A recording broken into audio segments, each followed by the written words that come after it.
For this first video, what I want to do is go over the importance of the wedges and how we're going to utilize those to essentially bring the ground up to his feet so that we can get those natural impact forces that'll stimulate the brain to tell the foot how to respond, to then eventually get the knee and the hip and the trunk to really start moving in a biomechanically efficient way that we're going to need for weight bearing, standing, and walking. So for him, because of the feet turning inward, we have the arch kind of curling in like this. And so when he goes to stand, obviously because of the contractures, the tonicity and the spasticity in the back of the calves, you get a hard time putting the heel down.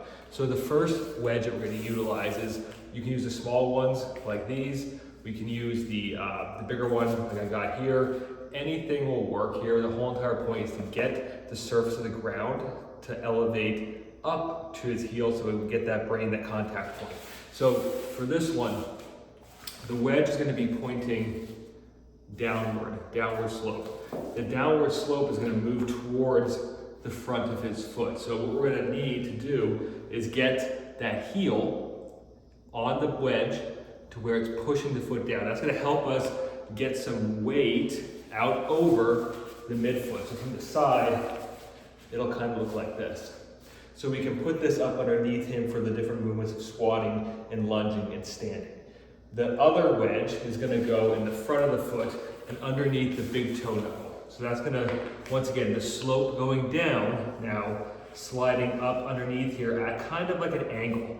So think about like a 45-degree angle. We don't necessarily want to go directly under the big toe right now.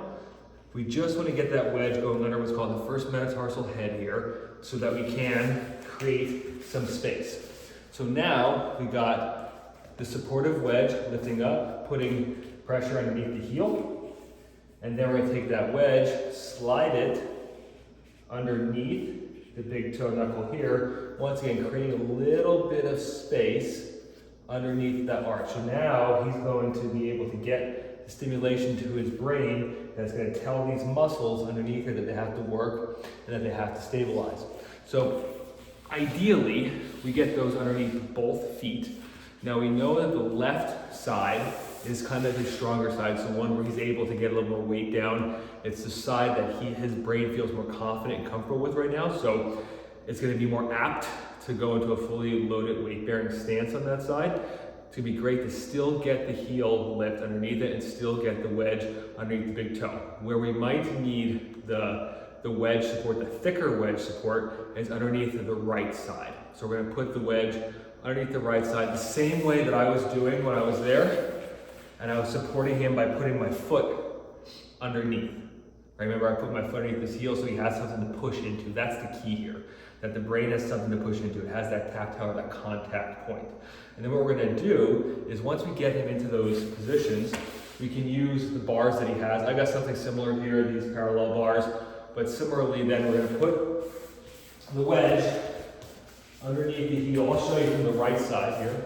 Put the wedge underneath the heel. The other wedge goes underneath that big toe knuckle. And then from the back, he can hold on up top here. He can hold on up top here while we got the wedges in place. And then you guys can assist him from the back as he works into these mini squat positions. Okay, so remember the whole goal now is to get him to drive his hips forward. Okay, so from this squat, we'll come down, and then he's going to want to push the hips forward as best he can. So from the side, it'll kind of look like this. We got the wedge underneath the big toe knuckle. Right like that. So we got the wedge underneath the heel, underneath the big toe knuckle. And then he goes into his little bit of a squat. So I'm just going to show you from the side, but he'll be facing towards it here. And then as he dries up, pushing the hips forward. And what's happening down at the foot and the ankle is that's stimulating the arch to do this and to lift. And if you were to keep going, then that would look like pushing off to taking a step forward. Okay? And that's where we can eventually use those wedges in like the next phase is once he gets comfortable standing, to stimulate that push-off phase of the gait cycle and get him more comfortable there. Okay, so that's gonna be the first exercise of those little squats. Okay, I'm gonna do a second video for the next two.